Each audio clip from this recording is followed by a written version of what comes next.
Chairman. I'm honored and frankly inspired to be here. Business of business is no longer only business. Because companies are more than ever exposed to the societies in which they operate.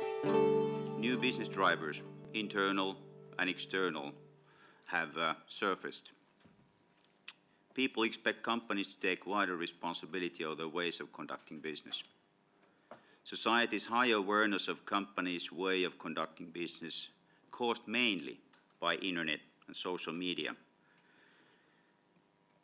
And this means in practice that, among other things, companies' reputation risk is higher than before.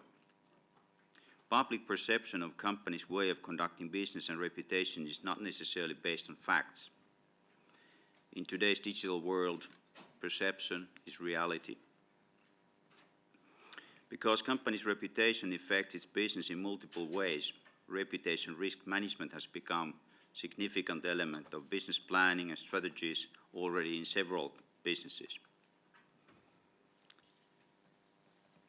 How does society's awareness affect the business? Traditionally, interest to a company outside its shareholders and stakeholders is raised when things go wrong. There's an accident or something unpleasant for the company hits the press. The world around companies has changed significantly during recent years because increased ethical awareness has become a mega trend in many developed countries, as we see here today. Social media and internet with online 24/7 information flow brings up issues regarding business from different, even totally unexpected viewpoints. Traditionally, companies have owners and shareholders and other stakeholders which are somehow connected to that specific company. New groups of stakeholders have surfaced because of social media and internet. I call them extended stakeholders, and they do not have any traditional connection to the company. I claim that social media and internet empowers any member of society to become an ad hoc extended stakeholder almost to any company anywhere in the world and influence its way of conducting business. Absence of companies understanding the larger scope of stakeholders may have major impact on companies' reputation and business. The greater the company's market penetration, the greater the impact on society. But this works also the other way around. The greater the company's market penetration, the greater the exposure to the extended stakeholders. Stakeholder behavior has impact on companies, their management, and their boards of directors. The final responsibility of the way a company conducts its business is in the boardroom. Boards' extended role in the digital era. Already now a large number of boards have added corporate social responsibility to their agendas, but existing or potential pressure from the owners and/or different stakeholders to conduct sustainable ethical business has or should have effect on boards' agendas.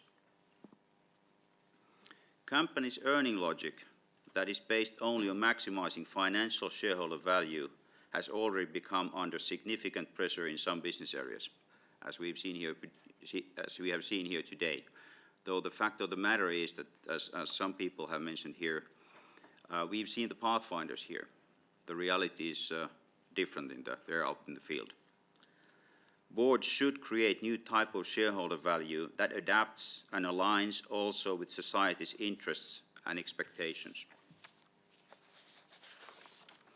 In the new environment, which demands ethical behavior from companies, boards are the key to make change happen.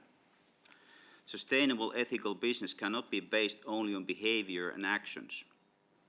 It should be based on corporate culture, which fosters and supports ethical behavior in the company. And then to be pragmatic and practical. Concrete measures which boards should take into their agendas in order to create sustainable, ethical corporate culture. The primary question is, are boards aware of their company's impact in the societies where they operate? Most often the answer is that boards are quite far from the reality of their company's business environment and behavior. Therefore, boards should receive systematical, independent general information of the external environments of their companies. This information should be one dimension in board discussions with CEO and management. Boards should take concrete actions to create a platform for ethical corporate culture in their companies by having ethical business as part of board's agenda, requiring from the executive management that ethical behavior is part of the performance management of the company and that it is measured. Monitor systematically the corporate culture of the company, and, as I've learned today, create ethical curriculum for each board and management member. The change in corporate world toward ethical business should come from the top, from the boardroom. Thank you.